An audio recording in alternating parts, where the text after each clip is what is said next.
Hello അസ്സലാമു അലൈക്കും നമസ്കാരം എല്ലാവർക്കും സുഖമാണെന്ന് കരുതുന്നു. അപ്പോൾ ഇന്ന് വന്നിട്ടുള്ളത് ഒരു നാടൻ വിഭവമായിട്ടാണ്.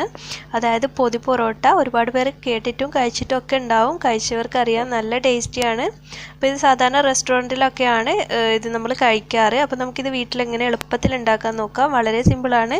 അത് നമ്മൾ പൊറോട്ട ഉണ്ടാക്കിയിട്ട് അതിൻ്റെ അകത്ത് ഒരു സെമി ഗ്രേവി ആയിട്ടുള്ള ഒരു ഫില്ലിങ്സ് വെക്കും. അതിനുശേഷം നമ്മുടെ ഈ ഒരു ഇല നന്നായിട്ടൊന്ന് കെട്ടിയിട്ട് നമ്മൾ ആവി കയറ്റിയെടുക്കുകയാണ് ചെയ്യുന്നത്. അപ്പോൾ ആ ഒരു ഇലയുടെ ആ ഒരു ടേസ്റ്റും അതുപോലെ തന്നെ പൊറോട്ട നല്ല സോഫ്റ്റ് ആയിട്ടുണ്ടാവും ഈ ഒരു ഗ്രേവിയിൽ കിടന്നിട്ട്. അതൊക്കെ കൂടി വരുമ്പോൾ നല്ലൊരു ടേസ്റ്റ് തന്നെയാണ് ഈ ഒരു പൊതി പൊറോട്ട കഴിക്കാനായിട്ട്. അപ്പോൾ എല്ലാവരും ഒന്ന് ട്രൈ ചെയ്ത് നോക്കണം. വീഡിയോ മുഴുവനായിട്ട് കാണുക. നിങ്ങൾക്ക് ഇഷ്ടമായാലും ഒന്ന് ലൈക്ക് ചെയ്യുക. അതുപോലെ ഫ്രണ്ട്സിനും ഫാമിലിക്കും ഷെയർ ചെയ്യുക. അപ്പോൾ നമുക്ക് ആദ്യം ഇതിന് വേണ്ട ഗ്രേവിയാണ് ഉണ്ടാക്കേണ്ടത്, അകത്ത് വയ്ക്കുന്ന ആ ഒരു ഫില്ലിങ്. അപ്പോൾ അതിന് ഞാൻ ബീഫ് വെച്ചിട്ടാണ് ചെയ്യുന്നത്. നിങ്ങൾക്ക് ചിക്കനോ മട്ടനോ എന്ത് വെച്ചിട്ട് വേണമെങ്കിലും ചെയ്തെടുക്കാം. ബീഫാണ് കുറച്ചുകൂടി നല്ലത്. അപ്പോൾ നമുക്ക് ആദ്യം ആ ഒരു ഫില്ലിങ് ഉണ്ടാക്കാം. അപ്പോൾ 1/2 കിലോ ബീഫാണ് എടുത്തിട്ടുള്ളത്. നന്നായി കഴുകി വൃത്തിയാക്കിയിട്ട് നമുക്കിതൊരു സെമി ഗ്രേവി, എന്താ പറയുക, ഒരു വരട്ടിയത് പോലെയുള്ള ടൈപ്പാണ് ചെയ്യേണ്ടത്. ഒരുപാട് ഗ്രേവി ഉള്ള ടൈപ്പിലല്ല. അപ്പോൾ അത്യാവശ്യം നല്ലോണം തന്നെ ബീഫ് വേണ്ടി വരും. അപ്പോൾ ഇതൊരു 2-3 പേർക്കൊക്കെ കഴിക്കാവുന്ന പൊതി പൊറോട്ടയ്ക്കുള്ള ഫില്ലിങ്സേ ഉണ്ടാവും. അപ്പോൾ ഞാൻ ഇതിലേക്ക് ഒരു 2 സവാള ചെറുതായിട്ട് അരിഞ്ഞത് ചേർത്ത് കൊടുക്കുകയാണ്. അതുപോലെ തന്നെ ഒരു വലിയ തക്കാളി, 1/2 കിലോ ബീഫാണ്, അതുകൊണ്ട് തന്നെ ഒരു വലിയ തക്കാളിയാണ് ചേർത്ത് കൊടുക്കുന്നത്. പിന്നെ അതുപോലെ തന്നെ എരിവിന് ആവശ്യമായിട്ടുള്ള മുളക് ചേർത്ത് കൊടുക്കാം. ഞാൻ നല്ല എരിവുള്ള മുളകായതുകൊണ്ട് ഒരു 3 മുളകാണ് എടുത്തിട്ടുള്ളത്. അപ്പോൾ എരിവൊക്കെ നിങ്ങൾ അഡ്ജസ്റ്റ് ചെയ്ത് ചേർക്കുക. പിന്നെ കുറച്ച് കറിവേപ്പില കൂടി ചേർത്ത് കൊടുക്കുന്നുണ്ട് ഈ ഒരു സമയത്ത്. പിന്നെ ഇതിലേക്ക് ഇഞ്ചി വെളുത്തുള്ളി ചതച്ചത് ചേർക്കാം. 1 ടേബിൾ സ്പൂൺ ഇഞ്ചി ചതച്ചത്, 1 ടേബിൾ സ്പൂൺ വെളുത്തുള്ളി ചതച്ചത്. ഞാനിപ്പോൾ എൻ്റെ കയ്യിൽ പേസ്റ്റ് ഉള്ളത് കൊണ്ട് 2 ടേബിൾ സ്പൂണോളം ജിഞ്ചർ പേസ്റ്റ് ഇതിലേക്ക് ചേർത്ത് കൊടുക്കുന്നുണ്ട്. അത് ഞാൻ വീട്ടിൽ തന്നെ ഉണ്ടാക്കി വെച്ചിട്ടുള്ളതാണ്. അപ്പോൾ അതിൻ്റെ ലിങ്ക് ഞാൻ ഡിസ്ക്രിപ്ഷനിൽ കൊടുക്കാം. ഞാൻ മുന്നേ അപ്ലോഡ് ചെയ്തിട്ടുണ്ട് ആ ഒരു വീഡിയോ. നമുക്ക് നല്ല ഫ്ലേവറോട് കൂടിയിട്ട് കുറേ നാൾ ഇതുപോലെ ഫ്രിഡ്ജിൽ വെച്ച് സൂക്ഷിക്കാനായിട്ട് പറ്റും. ഇനി അടുത്തതായിട്ട് 1/2 സ്പൂണോളം മഞ്ഞൾപ്പൊടി ചേർത്ത് കൊടുക്കാം. നമ്മൾ ഈ ഒരു ടൈമിൽ കുറച്ച് മസാലപ്പൊടി ചേർക്കുന്നുണ്ട്. പിന്നെ ഇത് വെന്ത് കഴിഞ്ഞാലും ചേർത്ത് കൊടുക്കും. അതുപോലെ തന്നെ 1 ടേബിൾ സ്പൂൺ മുളക് പൊടിയും 1 ടേബിൾ സ്പൂണോളം മല്ലിപ്പൊടി, അതുപോലെ തന്നെ കുറച്ച് ഉപ്പും ചേർത്തിട്ട് നമുക്കിത് കൈ വെച്ച് തന്നെ നന്നായിട്ടൊന്ന് മിക്സ് ചെയ്ത് കൊടുക്കണം. എന്നിട്ട് കുറച്ച് വെളിച്ചെണ്ണയും കൂടി ഒഴിച്ചതിന് ശേഷം ഇത് വേവിച്ചെടുക്കുകയാണ് വേണ്ടത്. അപ്പോൾ ബീഫ് വേവിക്കുമ്പോൾ നിങ്ങൾ സാധാരണ എങ്ങനെയാണോ ചെയ്യാറ്, വെള്ളം ഒഴിച്ചിട്ട് വേവിക്കുക. നല്ല വേവുള്ള ബീഫൊക്കെ ആകുമ്പോൾ കുറച്ച് വെള്ളം ഒഴിക്കേണ്ട ആവശ്യം വരും. അല്ലെങ്കിൽ നമുക്ക് ലോ ഫ്ലെയിമിൽ വെച്ചിട്ട് വേവിക്കുകയാണെങ്കിൽ ഈ ഒരു തക്കാളിയിൽ നിന്നും സവാളയിൽ നിന്നൊക്കെ വെള്ളം ഇറങ്ങി വന്ന് ആ ഒരു വെള്ളം തന്നെ മതിയാവും. സാധാരണ നിങ്ങൾ എങ്ങനെയാണോ ബീഫ് വേവിച്ചെടുക്കാറ് അതുപോലെ ചെയ്യുക. ഞാനിപ്പോൾ നല്ല വേവുള്ള തരം ബീഫായതുകൊണ്ട് 1/2 കപ്പോളം വെള്ളം ഒഴിച്ച് കൊടുത്തിട്ടുണ്ട്. അപ്പോൾ നിങ്ങൾ ഇതൊന്ന് ലോ ഫ്ലെയിമിൽ വെച്ചിട്ട് നന്നായിട്ടൊന്ന് വേവിച്ചെടുക്കുക. അപ്പം ഞാനിവിടെ അടച്ചു വെച്ചതിന് ശേഷം ഏകദേശം ഒരു 6 വിസിൽ വരുമ്പോഴത്തേക്കും ബീഫൊക്കെ വെന്ത് വന്നിട്ടുണ്ട്. അപ്പോൾ ഓരോരുത്തരുടെ ഫ്ലെയിമും അതുപോലെ തന്നെ ബീഫിൻ്റെ ഒരു രീതിയൊക്കെ അനുസരിച്ചിരിക്കും വിസിലിൻ്റെ എണ്ണം. ഇതിപ്പോൾ നന്നായിട്ട് വെന്ത് വന്നിട്ടുണ്ട്. ഇനി നമുക്ക് ഇതിലേക്ക് കുറച്ച് മസാലപ്പൊടികളൊക്കെ ഒന്ന് റോസ്റ്റ് ചെയ്തെടുക്കണം.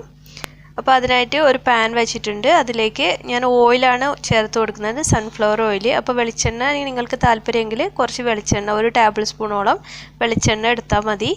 അപ്പോൾ നമ്മൾ ആദ്യം അധികം വെളിച്ചെണ്ണ ഒന്നും ഒഴിച്ചില്ലല്ലോ, കുറച്ച് വെളിച്ചെണ്ണയിൽ ഒഴിച്ചുള്ളൂ. ഇനി ഇതിലേക്ക് കുറച്ച് സ്പൈസസ്, അതായത് 2 ഏലക്ക, 1 പീസ് പട്ട, കുറച്ച് ഗ്രാമ്പൂ, 2 ഗ്രാമ്പുമാണ് ഇട്ടത്. പിന്നെ കുറച്ച് ജീരകവും 1 ബിയ ലീഫ് ഇട്ടിട്ടുണ്ട്. അതൊക്കെ ഒന്നങ്ങ് മൂത്ത് വരുമ്പോൾ നമുക്കിതിലേക്ക് ഒരു 2 ടേബിൾ സ്പൂണോളം മല്ലിപ്പൊടി ചേർത്ത് കൊടുക്കാം. അതുപോലെ തന്നെ 1 ടേബിൾ സ്പൂണോളം മുളക് പൊടി കൂടി ചേർത്ത് കൊടുക്കുന്നുണ്ട്. ലോ ഫ്ലെയിമിൽ വെച്ചിട്ട് വേണം പൊടികളൊക്കെ ആഡ് ചെയ്യാൻ, അല്ലെങ്കിൽ പെട്ടെന്ന് തന്നെ ഇത് കരിഞ്ഞു പോകാനുള്ള ചാൻസ് ഉണ്ട്. അതുകൊണ്ട് ലോ ഫ്ലെയിമിൽ വെച്ചിട്ട് ഇത് നന്നായിട്ട് ഒരു 2-3 മിനിറ്റ് ഇങ്ങനെ ഇളക്കി കൊടുക്കുക. അപ്പോൾ ഇതിൻ്റെ കളറൊക്കെ ജസ്റ്റ് ഇങ്ങനെ മാറി വരുന്നതായിട്ട് കാണാം. കുറച്ചൊരു ഡാർക്ക് കളർ ആവട്ടെ. ലോ ഫ്ലെയിമിൽ വെച്ച് തന്നെ ചെയ്യാൻ വേണ്ടി ശ്രദ്ധിക്കുക.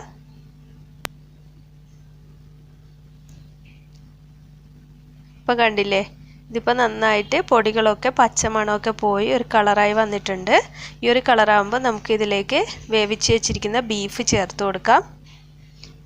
അപ്പോൾ ഈ ഒരു ബീഫ് ചേർത്തിട്ട് നമുക്കിത് നന്നായിട്ടൊന്ന് മിക്സ് ചെയ്തിട്ട് ഒരു 2-3 മിനിറ്റ് നന്നായിട്ടൊന്ന് തിളപ്പിച്ചെടുക്കാം. എന്നിട്ട് നമുക്ക് ഒരുപാട് വെള്ളം ബീഫിലുണ്ടെങ്കിൽ അതൊന്ന് വറ്റിച്ചെടുക്കണം. അധികം ഗ്രേവി ആവശ്യമില്ല നമ്മുടെ പൊറോട്ട ചെയ്യുമ്പോൾ, ഈ ഒരു പൊതി പൊറോട്ട ചെയ്യുമ്പോൾ. അപ്പോൾ നിങ്ങൾക്ക് ഇത് തന്നെ കറിയായിട്ട് യൂസ് ചെയ്യണമെങ്കിൽ കുറച്ചുകൂടി ലൂസായിട്ട് നമുക്ക് ചെയ്തെടുത്താൽ മതി, കുറച്ച് വെള്ളം ചേർത്തിട്ട്. ഇപ്പോൾ നമ്മുടെ പൊതി പൊറോട്ടയ്ക്ക് നമുക്കൊരു വരട്ടിയ ടൈപ്പിലാണ് വേണ്ടത്, അതുകൊണ്ടാണ് അധികം ഗ്രേവിയുടെ ആവശ്യമില്ല. ഇനി നമുക്ക് ഇതിൻ്റെ ഉപ്പൊക്കെ പാകത്തിനാണോ എന്ന് നോക്കിയിട്ട് ഫ്ലെയിം ഓഫ് ചെയ്യാം. ഫ്ലെയിം ഓഫ് ചെയ്തതിന് ശേഷം ഞാനിവിടെ 1 ടീസ്പൂണ് കുരുമുളക് പൊടിയും അതുപോലെ തന്നെ 1/2 ടീസ്പൂണോളം ഗരം മസാലയും ചേർത്ത് കൊടുക്കുന്നുണ്ട്. അപ്പോൾ ഗരം മസാല അധികം ആവശ്യമില്ല, നമ്മൾ നേരത്തെ സ്പൈസസ് ഒക്കെ ചേർത്തത് കൊണ്ട്. ഇനി ഇത് ഫ്ലെയിം ഓഫ് ചെയ്തതിന് ശേഷമാണ് ചേർത്ത് കൊടുത്തിട്ടുള്ളത്. ഇനി നമുക്കിതിലേക്ക് കുറച്ച് മല്ലിയിലയും അതുപോലെ തന്നെ കറിവേപ്പിലയും കൂടി ഇട്ടിട്ട് ഇത് നമുക്ക് അടച്ചു വെക്കാം. അങ്ങനെ നമ്മുടെ ബീഫ് വരട്ടിയത് ഇവിടെ റെഡി ആയിട്ടുണ്ട്. അപ്പോൾ ഇത് നമുക്ക് ഒരു സൈഡിലേക്ക് മാറ്റി വെക്കാം. അപ്പോൾ ഞാനിവിടെ അടുത്തതായിട്ട് പൊറോട്ട ചുട്ടെടുക്കുകയാണ്. പൊറോട്ടയുടെ ഡീറ്റെയിൽഡ് ആയിട്ടുള്ളതൊന്നും വീഡിയോയിൽ ഉൾക്കൊള്ളിച്ചിട്ടില്ല, കാരണം എന്താ വെച്ചാൽ വീഡിയോ ഒരുപാട് ലെങ്തി ആയി പോകും. അപ്പോൾ നിങ്ങൾക്ക് പൊറോട്ടയുടെ റെസിപ്പി ആവശ്യമാണെങ്കിൽ നിങ്ങൾ കമൻറ്റ് ബോക്സിൽ കമൻറ്റ് ചെയ്താൽ മതി, ഞാൻ അതിൻ്റെ വീഡിയോ സെപ്പറേറ്റ് ആയിട്ട് അപ്ലോഡ് ചെയ്യാം. ഇത് നമ്മൾ വീശിയൊന്നും ചെയ്യാതെ ഉണ്ടാക്കിയെടുത്തിട്ടുള്ള സിമ്പിളായിട്ടുള്ള ഒരു കേരള പറാത്തയാണ്. അപ്പോൾ നമുക്ക് ഇതുപോലെ ചെയ്യുകയാണെങ്കിൽ എല്ലാവർക്കും നല്ല എളുപ്പമായിരിക്കും. ഇനി നമുക്ക് ഇത് ഒരു വാഴയില നന്നായിട്ട് ഇത് ഞാൻ അടുപ്പിൽ വെച്ചിട്ടൊന്ന് വാട്ടിയെടുത്തിട്ടുണ്ട്. അപ്പോൾ ഇങ്ങനെ വാട്ടിയെടുക്കുമ്പോൾ നമുക്കിത് പൊതിയുന്ന സമയത്ത് കീറിപ്പോവാതിരിക്കാൻ വേണ്ടിയിട്ടാണ് ഇങ്ങനെ വാട്ടിയെടുത്തിട്ടുള്ളത്. നമ്മുടെ പൊറോട്ട വെച്ച് കൊടുക്കാം. ഞാനിവിടെ 3 ലെയറാണ് പൊറോട്ട, 3 പൊറോട്ട ഒന്നിച്ച് വെച്ചിട്ടാണ് ചെയ്യുന്നത്. അപ്പോൾ ആദ്യം ഒരു പൊറോട്ട വെക്കുക, അതിൻ്റെ മുകളിലായിട്ട് നമ്മുടെ ബീഫ് വരട്ടിയത് വെച്ച് കൊടുക്കാം. നിങ്ങൾക്ക് എത്രയാണോ നിങ്ങൾക്ക് ഈ ഒരു ബീഫ് വരട്ടിയത് ആവശ്യം ഒരു പൊറോട്ടക്ക്, അതിനനുസരിച്ച് വെക്കുക. കുറച്ച് കൂടുതലായിട്ട് വെച്ചാലും കുഴപ്പമൊന്നുമില്ല. ഈ ഒരു പൊറോട്ട നന്നായിട്ട് തന്നെ ഈ കറിയായിട്ട് മിക്സ് ആയിട്ട് വരും, അപ്പോഴാണ് ഇതിൻ്റെ നല്ലൊരു ടേസ്റ്റ് ആയിട്ട് വരിക. അടുത്ത പൊറോട്ട കൂടി ഇതിൻ്റെ മുകളിൽ വെക്കാം. നിങ്ങൾക്ക് ഇങ്ങനെ ഒരു പൊറോട്ട വേണമെങ്കിലും വെച്ചിട്ട് അത് പൊതിഞ്ഞതിന് ശേഷം ആവിയിൽ കയറ്റിയിട്ട് അങ്ങനെയും കഴിക്കാം. അപ്പോൾ ഞാനിത് 3 പൊറോട്ട ഒന്നിച്ചിട്ടാണ് വെച്ച് കൊടുക്കുന്നത്. അതുപോലെ തന്നെ ഈ ഒരു മുകളിൽ പൊറോട്ട വെക്കാത്ത രീതിയിൽ വേണമെങ്കിലും ചെയ്യാം. പൊതി തുറക്കുന്ന ടൈമിൽ അതായിരിക്കും കുറച്ചുകൂടി കാണാനൊക്കെ ഭംഗിയായിട്ടുണ്ടാവുക. ഞാനിപ്പോൾ 3 പൊറോട്ട വെച്ചിട്ടുണ്ട്. ഇനി ഇതൊന്ന് പൊതിഞ്ഞെടുക്കാം. നമ്മൾ പൊതിച്ചോറൊക്കെ പൊതിയുന്ന രീതിയിലാണ് പൊതിയുന്നത്. അപ്പോൾ നിങ്ങൾക്കിത് തന്നെ കിഴി കെട്ടുന്ന ആ ഒരു ടൈപ്പിൽ വേണമെങ്കിലും ചെയ്യാം. മുകളിലോട്ട് വലിച്ചിട്ട് കെട്ടി വെച്ചതിന് ശേഷവും ആവിയിൽ കയറ്റിയിട്ട് ചെയ്യാം. അപ്പോൾ അത് കിഴി പൊറോട്ട എന്നൊക്കെ പറഞ്ഞിട്ട് അങ്ങനെ ഇപ്പോൾ വാങ്ങിക്കാനൊക്കെ കിട്ടുന്നുണ്ട്. ഞാനിത് ഇങ്ങനെ പൊതിഞ്ഞിട്ടാണ് വാഴനാര് വെച്ചിട്ട് ഒന്നങ്ങ് കെട്ടിക്കൊടുക്കുകയാണ് ചെയ്യുന്നത്. അപ്പോൾ നിങ്ങൾക്ക് ഈ ഒരു വാഴയിലൊന്നും കിട്ടാത്ത സ്ഥലത്തൊക്കെയാണ് ഉള്ളതെങ്കിൽ ഫോയിൽ പേപ്പർ വെച്ചിട്ടും ചെയ്യുക ഇതുപോലെ തന്നെ. പക്ഷേ ഈ ഒരു ഇലയുടെ ആ ഒരു വാടി വരുമ്പോഴുള്ള ടേസ്റ്റൊക്കെ കിട്ടില്ലെന്നേ ഉള്ളൂ. അപ്പോൾ ഞാനിത് ആവിപാത്രത്തിലേക്ക് വെള്ളം നന്നായിട്ട് തിളക്കുന്നുണ്ട്, അതിൻ്റെ മുകളിലായിട്ട് വെച്ച് കൊടുക്കുകയാണ്. മാക്സിമം പോയാൽ ഒരു 5 മിനിറ്റൊക്കെ ആവി കയറ്റിയെടുത്താൽ മതി, കുറേ സമയമൊന്നും ആവി കയറ്റേണ്ട ആവശ്യമില്ല. ഞാൻ അടിയിൽ കൂടി ഒരു ഇല കൂടി വിരിച്ചു കൊടുത്തിട്ടുണ്ട്.